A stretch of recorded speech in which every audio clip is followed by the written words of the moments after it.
Good morning বন্ধুরা, রাধে রাধে। হরে Krishna কীর্তিস world চ্যানেলে সকলকে স্বাগত। কি ভাবছো সকাল সকাল টিফিন বক্স নিয়ে কি করছি? অ্যাকচুয়ালি আজকে আমার মেয়ে স্কুলে সামার ডে সেলিব্রেশন হবে, সামার ক্যাম্প। তো স্কুল থেকে বলে দিয়েছিল যে একটু কেক বা বিস্কিটস অ্যান্ড জুস দিয়ে দিতে।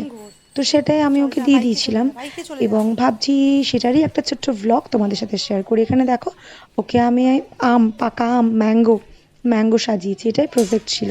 তো প্রত্যেকটা বাচ্চা কেউ পাইনঅ্যাপেল, কেউ তরমুজ, যার যেটা ইচ্ছা সে সেরকম সেজে আসবে আজকে স্কুলে।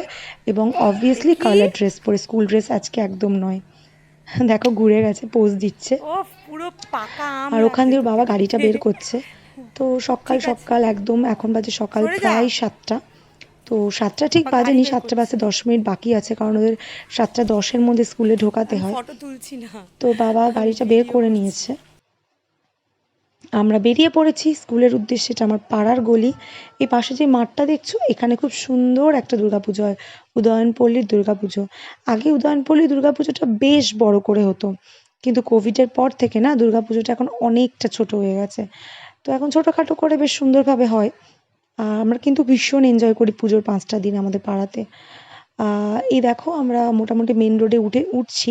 এটা আমাদের বাড়ির সামনে মেট্রো স্টেশনটা। তো এবার আমরা মেন রোডে উঠে গেছি এবং ডিএইচ রোড দিয়ে স্কুলের দিকে যাচ্ছি। চলে এসেছি স্কুলের সামনে। অ্যাকচুয়ালি আমি ওর ভিডিওটা স্কুলের সামনে নিতে পারিনি, কারণ খুব তাড়াহুড়ো করে ওকে ঢোকাতে হয়েছে। আর আমটাকে মাথায় পরিয়ে টরিয়ে তারপর ঢোকাতে হয়েছে। এবার আমরা যাচ্ছি একটু চা খেতে, আমি আমার হাজবেন্ডের সাথে। আমরা যাচ্ছি গুপ্তা টিতে, মানে গুপ্তা ব্রাদার্সে যেই চায়ের যে ব্রাঞ্চটা আছে পৈলানে।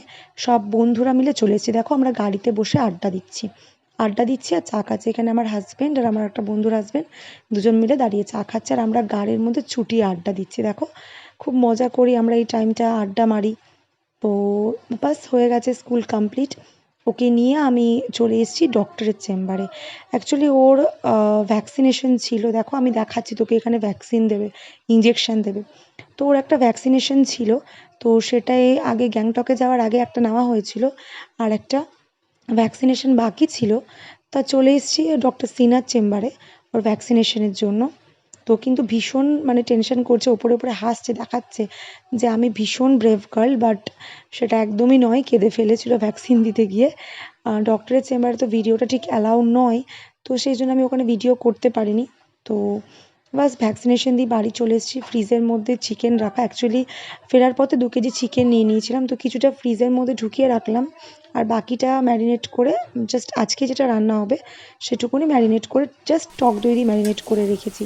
কারণ অনেকটা দেরি হয়ে গেছিলো, প্রায় 12:30 বেজে গেছিলো বাড়ি আসতে আসতে। তো আমি এসে কোনোরকম চিকেনটা রান্না করে ফেললাম। আর তারপর দেখতেই পাচ্ছ, আর ভাত করেছিলাম। আর কিচ্ছু করতে পারিনি, কারণ তারপরে মেয়েকে স্নান করানোর ছিল, লাঞ্চ করানোর ছিল। তো চিকেনটা মোটামুটি রেডি হয়ে গেছে, মানে এটা রেডিই হয়ে গেছে অলমোস্ট। তোমাদের যদি আমার ভিডিওটা ভালো লাগে তাহলে চ্যানেলটাকে সাবস্ক্রাইব করে দিও, লাইক করে দিও। Thank you for watching.